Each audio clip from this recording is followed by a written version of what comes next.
ভোটের শিল্প করুন। এখন ভারতবর্ষের প্রধানমন্ত্রী ভোটের শিল্প করতেছে, তিনি ভোটের শিল্পী। না তো ভোটের আগে শিল্প নিয়ে তার মাথা ব্যথা হবে কেন? দেশের শিল্প উঠে গেল। এই ভারতবর্ষ থেকে বড় বড় কোটিপতিরা,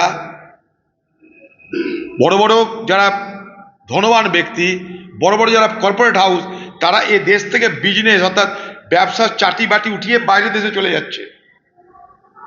এমনই ভারতবর্ষের আজকে ব্যবসার অবস্থা বা শিল্পের অবস্থা। এ দেশ থেকে শিল্প গুটিয়ে বাইরের দেশে চলে যাচ্ছে। একটা ডলারের এগেস্টে 91 টাকা আমাদের আজকের দিনের হিসাব, 91-92 টাকা, যা ভারতবর্ষের ইতিহাসে কখনো হয়নি স্বাধীনতার পর থেকে। যখন মনমোহন সিংয়ের আমলে 60 না 62 টাকা হয়েছিল, তখন ভারতবর্ষের প্রধানমন্ত্রী, আজকের প্রধানমন্ত্রী বলেছিলেন যে মনমোহন সিংয়ের আমলে আমাদের টাকা হয়তো আইসিইউতে চলে যাবে।